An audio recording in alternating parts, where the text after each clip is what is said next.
Welcome to Langwenya Agri Farms. So here we're just showing you research on which we have been practicing conservation agriculture as part of the low-cost modern farming practice in urban areas, as we're pushing the concept of urban agriculture.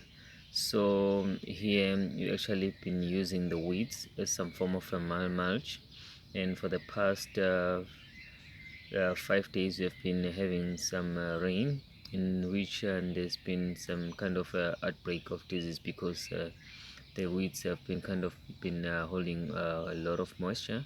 So last night we decided to actually take up the weeds, and we used the weeds as a form of mulch, and a spraying program will be initiated so that we can control diseases, and also been pruning off some of the diseased leaves because we've been having some kind of like an outbreak in powdery mildew, and also the disease that causes the stems and the leaf tips to rot. For instance, I will show you this plant. You can actually see some of the effects if you leave some of these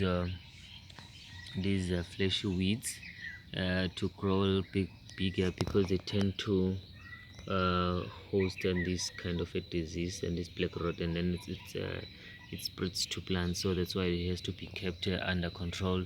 And what we've noticed that once we have weeded them and we've placed as a form of mulch, they become a good source of organic matter to the soil, because you can actually see here the soil is becoming great because some of the benefits of using some of these leaf litter as a form of mulch, and some of the plants have actually started producing flowers and fruiting. And I'm going to actually show you some of the negative effects of these weeds if they're not taken out on time, in terms of affecting the plants.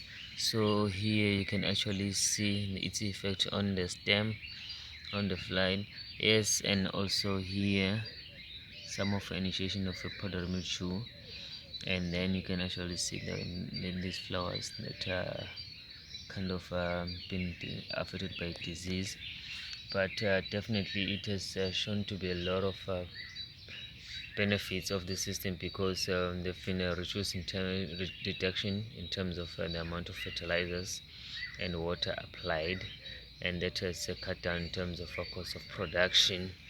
And here you can actually see the plant is producing some flowers, and I'm going to actually show you whereby the fruiting has been taking place. So here we still have some of the weeds that still gonna be be removed and also be used as a form of mulch, because we currently practicing the concept of conservation agriculture, which is a way of preserving the environment and making sure that it's beneficial for both the environment and also for sustainable crop production. So in our case here, you can actually see under the concept of conservation agriculture in in an open field. Here you've got this tomato plant that has actually started forming a small fruit, and also some of the flowers have been opening up.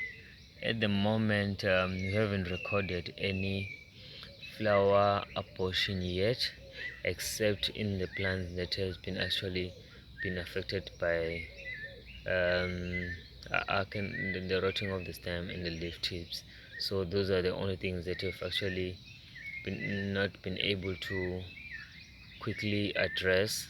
And from our observation is that sections of the field in which those weeds were taken out early have not been affected much by the black rot.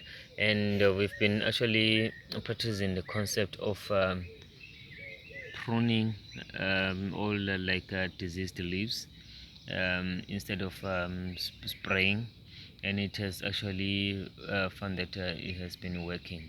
So those are some of the things that we have seen that it can work probably on a small scale in terms of conservation agriculture for people like in urban areas.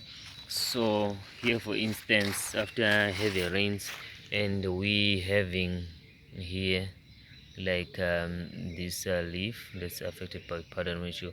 So in such a case, what we do is we'll just prune off the leaves and to continue growing, because we want to limit in the application of chemicals in as much as possible.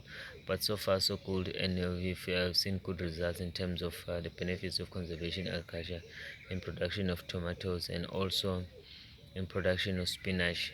There's been sustainable maintenance of soil fertility, and we're very much glad, and we're looking forward in the next 5 to 10 years and putting it into probably hundreds of hectares under conservation agriculture, because we've already documented all that information in terms of like how we can do it much more in a large scale, especially in open fields.